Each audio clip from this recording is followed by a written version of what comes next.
Hello friends, good morning. Welcome back to our channel where we talk general and electrical aspects.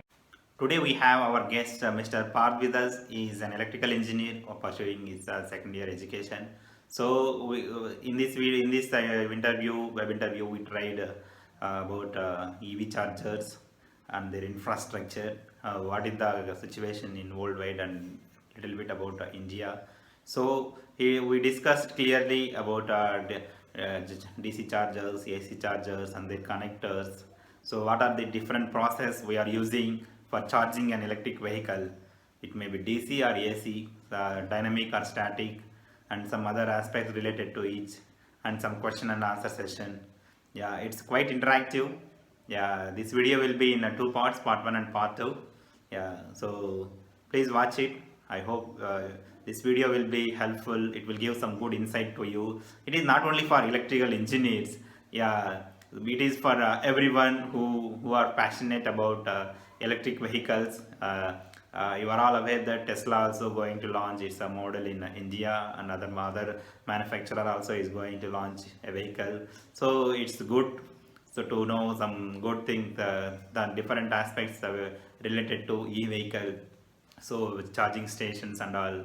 So replacing, having spare battery is good or not, what chargers are available, how much time it will take for charging, what is about price impact, what are the advanced trends available in this field. So what are the areas anyone can do research or anything about this field. We discussed everything clear.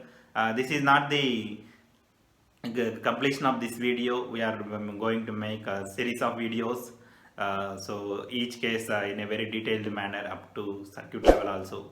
In future we are going to plan. This is around I can say around 1 year activity. So every 2 weeks or 3 weeks once we are going to release one video about this topic.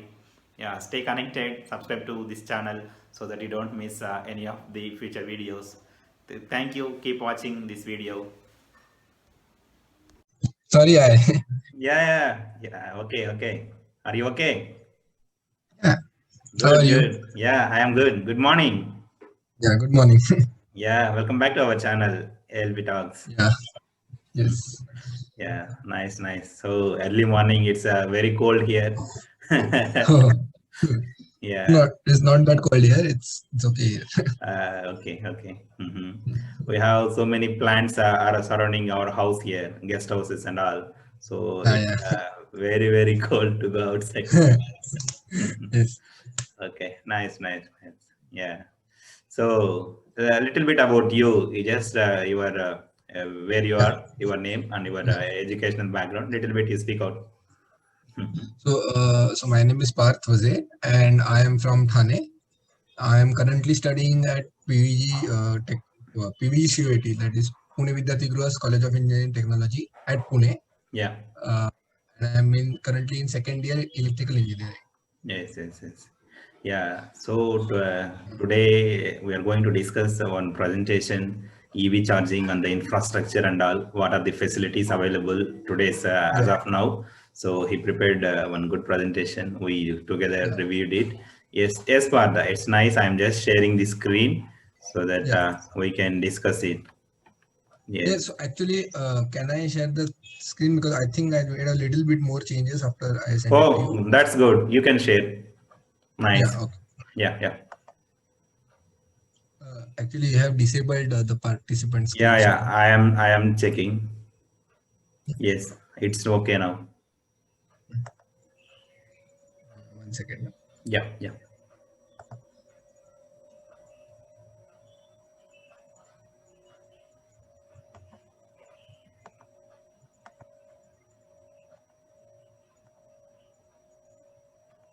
So yeah, can you see the? Yes, I can see. Yeah. Yes, I'll yes. just go into presentation mode. Yeah, yeah. That's good. Uh, Yeah, it's coming now. Yes, Pan. Yeah, proceed. If I have any questions or anything, I will stop you and we can discuss. Otherwise, Yeah, you can keep on continue. Whenever yeah. I'm, yeah, proceed.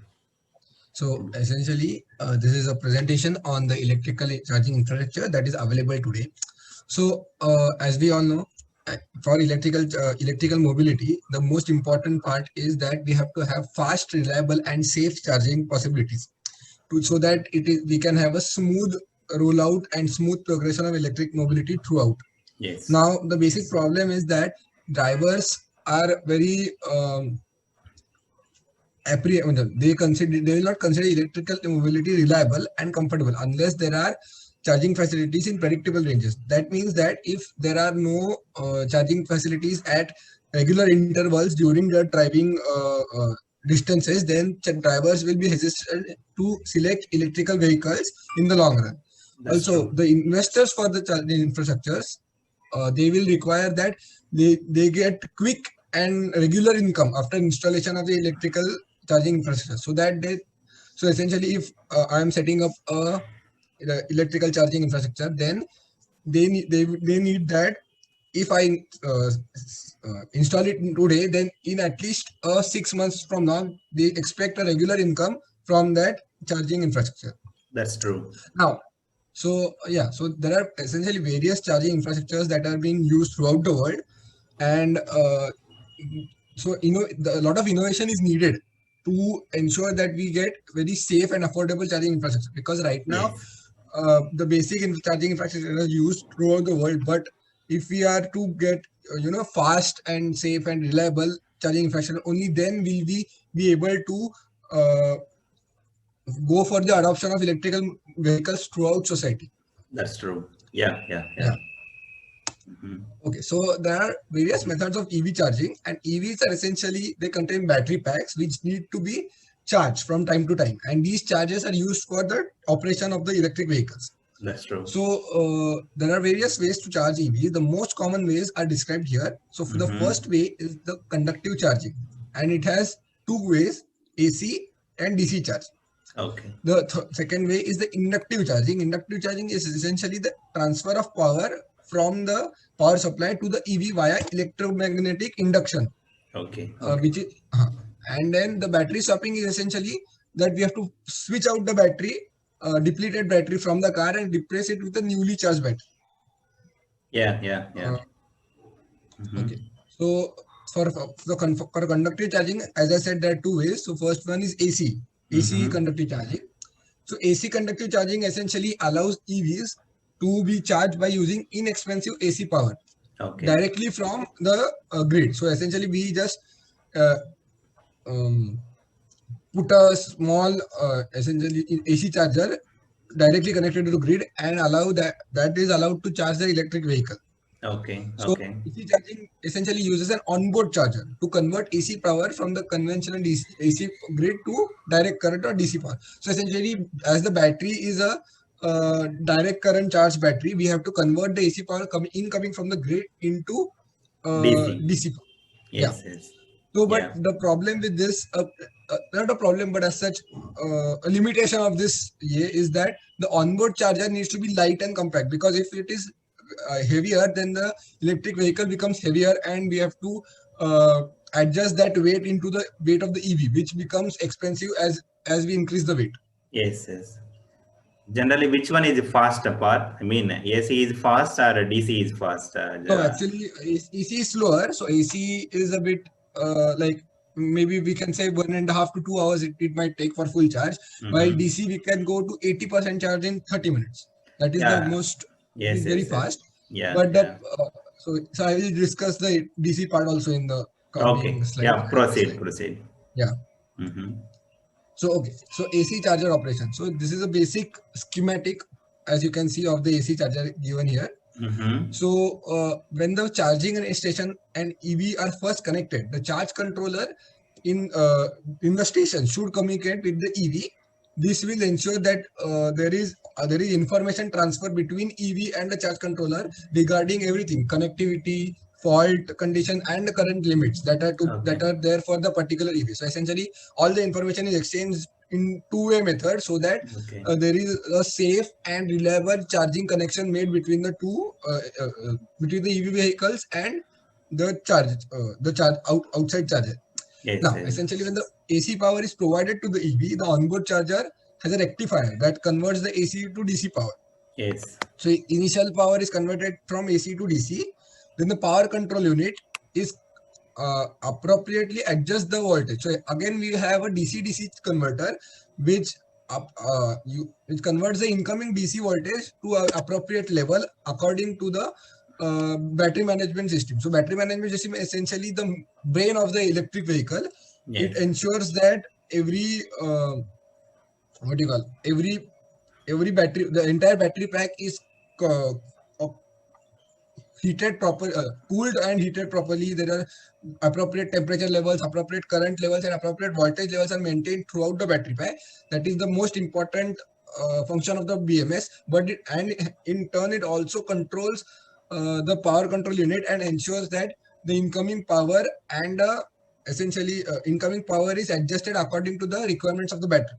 Yes. Yeah, and also, we have the protection circuit inside the onboard charger to ensure that if excess current comes in, then it does not destroy the battery. It is isolated if in case there are faults or excess current is coming. Okay. Yeah, so it is not simply the power cable. It is both control and power cable, both should be there for charging. Yes. So essentially it is a very vast process, because we have to ensure that not only it is appropriate charging, but we have to ensure no faults, like the current limits are not exceeded, etc. We have to take a lot of care to ensure that it is charged properly. Yeah, otherwise electrical threat will be there at the vehicle side due to overflow of charges and all. Yeah, and if it is not controlled properly, then it might cause fire and danger to the person. That's true. Is this one thing? Is this any firefighting related? Any extra precaution required with e-vehicles when compared to normal vehicles? Any idea on that? I mean, actually, for example, we have for houses and all, some hotels and all, we are having firefighting system. But in normal vehicles, some countries recommends that. Some countries, for example, India, I didn't see any firefighting system in normal cars. So, with respect to EV, is there anything recommended like that? You have observed anything like that? No, not as such recommended, but in the case that, so essentially it is developed into the system that we have to ensure a least susceptibility to fire. Okay. So there is no as such particular firefighting implement given.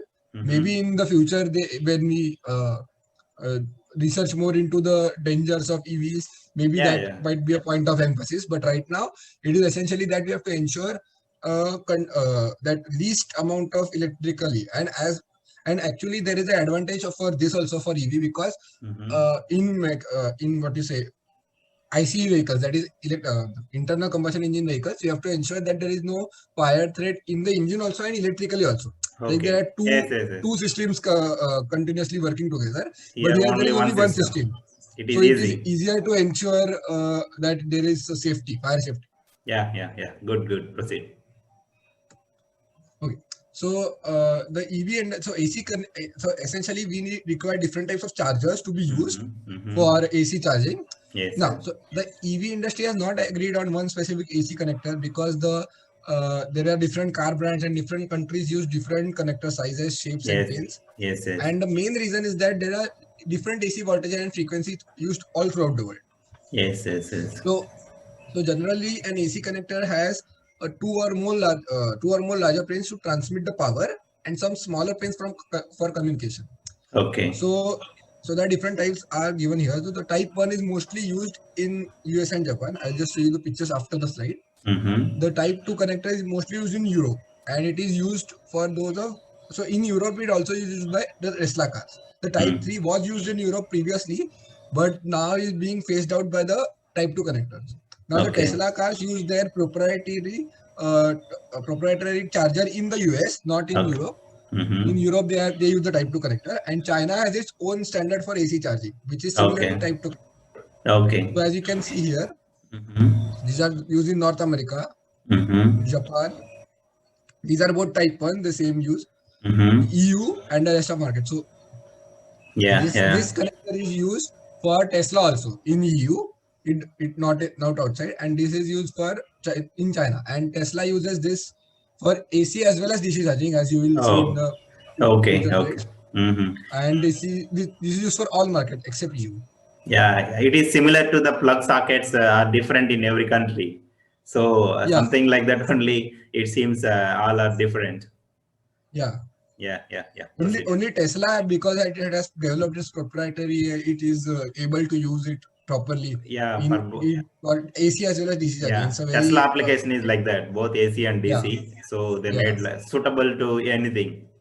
anything, yes. Yes. Proceed. Good. So okay, so these are the advantages and challenges of AC charging. So Mhm. advantages are basically that it can be charged anywhere using the AC grid and onboard EV charger. So you can the any number of sockets that can provide that basic amount of power requirement, they can be used, and because we have onboard charger that can be converted to proper levels of charge that are Yeah. required. Yes. Now Yes. and the EV charger can easily connect with the battery management system, and additional power conversion are not needed in the EV charger because it is AC, right? So from AC grid, it is easy to convert it into DC, Yes. and this leads to higher performance and lower cost. Yeah. But even if the communication is easy, there is a power loss in the conversion of AC to DC power, and Mhm. because of this, the weight limitation and size limitation are coming because it is an onboard charger. Because of the size of the onboard charger, we have to limit it to less than 5 kg, as I told you previously, to Yes. ensure that it does not adversely affect the performance of the electric vehicle. That's true. And then AC charging, as I told again, we discussed, it requires a longer time, like 1.5 to 2 hours to complete fully charging. Mm-hmm. And because Oh, it has low charging power, like almost 5 to 10 kilowatts, something like that. yes. Yeah. Okay. So DC fast charging. So essentially, for extensive range, it is that drivers are hesitant to take electric vehicles, because they think that if the charge runs out, and I will have to wait a longer time Yes. to charge the vehicle fully. So to combat that, they have developed DC fast chargers which supersede level 1 and level 2 charging stations, and they charge vehicles quickly, and they have Mm-hmm. 50 to 350 kilowatt hour charging power. They Okay. as we discussed previously, they have many electric cars to 80% in they charge many electric cars to 80% capacity in around 30 minutes. So till what do you call, till 80% it charges in 30 minutes, but after 80% it requires slow charging, because uh, for for the last 20%, if we charge directly using DC and at a higher power output level, then It damages. the damages occur, Chances and the of damage charge is high. Yes. damage also happens, and also the life cycle is decreased if we charge Yes. at using higher power. Yeah. And At so least and now like the because like this we can proceed. Whatever 30 minutes is there, that is a good time yeah also.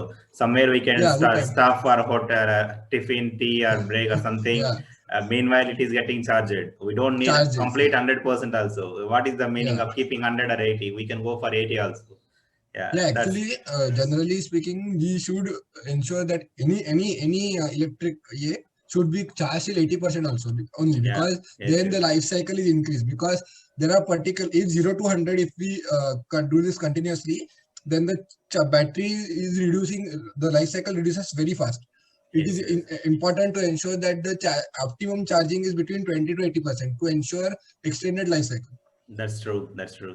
Yeah, it seems similar to iPhone charger where Yeah, they are also within less time it will charge to 30-40% charge. immediately.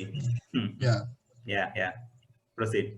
So, so and now so DC fast chargers are implemented as an offboard charger rather than as onboard charger. So in AC we said that it is an onboard charger, but in Mhm. DC we have an offboard charger, and Okay. this ensures that not much space is taken by the vehicle, and the fast charger can be shared by many users. Okay. Hey, Parth, what about the Okay. price and all? For example, AC charger related, how the pricing will be there? DC Yeah. charging Okay. So related, how the pricing will be there? yeah. Okay. So actually, I have after all the slides are complete, I have made a comparative chart. Okay, that's good. I can show you that Okay, afterwards. proceed. Yeah. Okay. So DC charging operation. So for here in the first step, the alternating current or AC power is converted by the AC so provided by the AC is converted into DC or DC power by the offboard charger inside Yes. the charging station. So inside the charging station, we have rectifiers which convert the AC to DC, and then the power control unit. Then the DC power is supplied to the through the plug to the electric vehicle, and the power control unit adjusts the current and voltage of the DC-DC converter inside the charging station. So essentially, we can control the power control unit controls the incoming DC current and voltage and changes to an appropriate level according to the BMS. Like we told you, like I told you before, like BMS adjust the required power and current according to the battery state of health, state of charge. It sees all that and adjust the appropriate charging level that is required. Okay. And then for this, there are safety interlock and protection circuits used to de-energize the EV connector. Okay. So essentially, if there is any fault or any improper connection is happening, then we need to de-energize, that is stop the flow of current through the circuit, so that there is no short circuit or there is no chance of electrical faults happening in the circuit. Okay. And as we said for AC, same here, that battery management system plays a key role of communicating with the charging station. But here, because the communication is a bit difficult as compared to AC, battery management system plays an even more important role. For AC, it was easier for communication between EV and because it was an onboard charger. But now, because there is an offboard charger, the communication protocols have to be top of the mark, and the BMS system has to ensure complete and clear communication with the offboard charger. Okay. Apart one thing, is there any universally agreed voltage levels for the charging? For example, AC means we are regularly using 433 volts 3-phase. Single phase means Yes. 250 volts, something like that. So what Yes, about that? Any idea what is the trend in worldwide single phase or 3-phase charging? So no. So for DC, there is an agreed upon power level, not a voltage level normally. Okay. But because for AC, everybody uses different frequency and different voltage level. There is no consistency throughout the world, because what happens is it is generated depending on the country which you are in, it is generated at different power levels and transmitted accordingly. Yes. But for DC, it is pretty much like 50 to 350 kilovolts only. So there is a consistent power level that is used, but not all throughout the world. It is also dependent on the infrastructure and it is also very much dependent on the car manufacturer reliability of your grid also, because for some countries the grid is very self-sufficient and can easily provide the required amount of power. But for some places like India, where some parts are very, like for metropolitan cities, they have very reliable grid, but as we go further into the heartlands, then the grid fluctuates and the electrical fluctuates. So we can't have a consistent, even in our own country, like for every other country, there is also a lot of fluctuations happening. So that is one important part that we have to ensure that individually we need to develop what we call sustainability in our own house. So for example, our own building, so like through use of renewables or through use of maybe not recycling, obviously not electricity, but use of renewable like solar and we have to ensure that we can do a very local, we can be locally sustainable, so that we can use our own developed power to charge our vehicles. That's true. It will be very good in the long run, because then we can essentially have other people we can even pay back to the grid if required. Yes.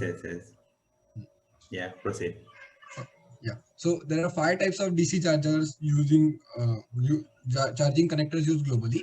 The CCS Combo 1, which is US mainly.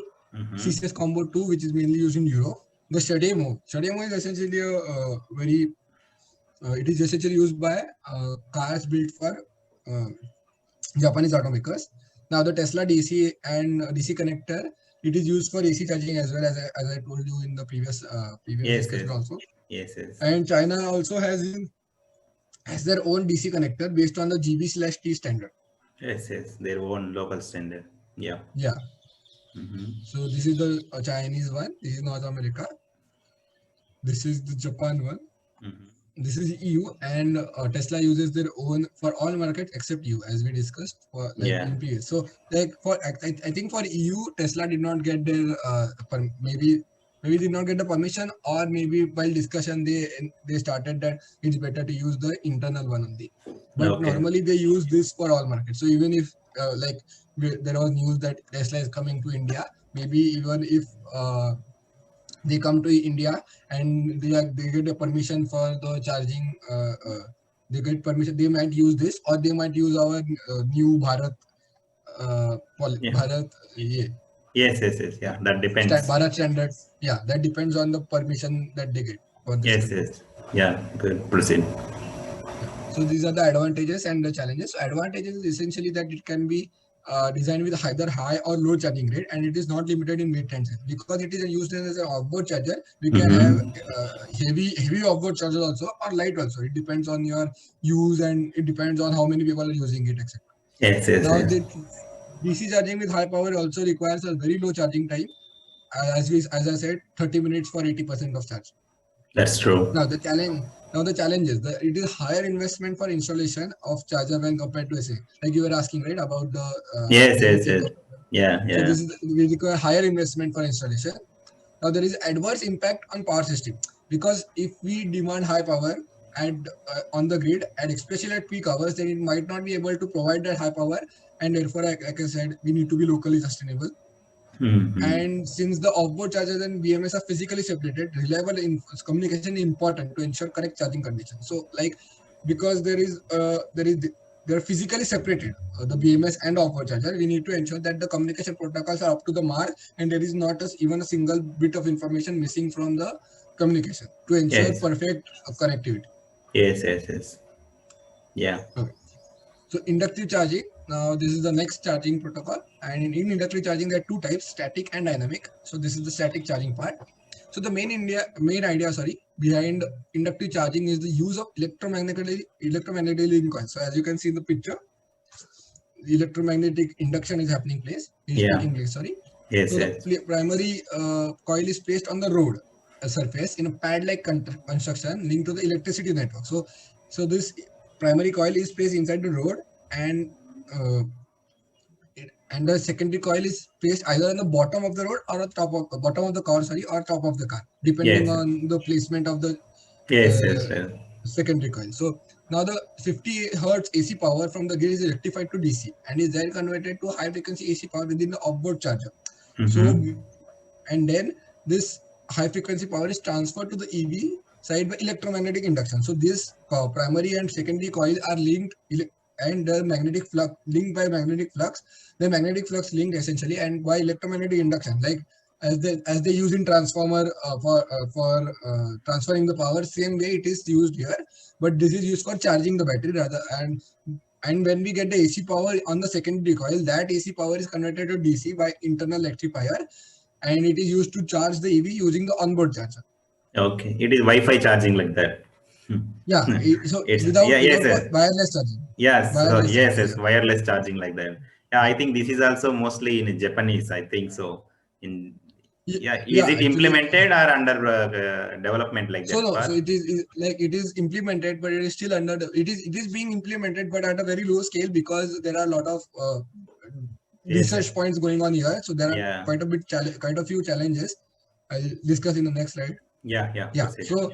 So it is very convenient because it ensures that there are no wires, there is nothing externally, and it is also sustainable self-driving cars. But like you said, there are quite a few challenges here. So there are high investment is required, obviously, because if you are going to ensure that this is a standard used all throughout, we will require a lot of infrastructure to be built.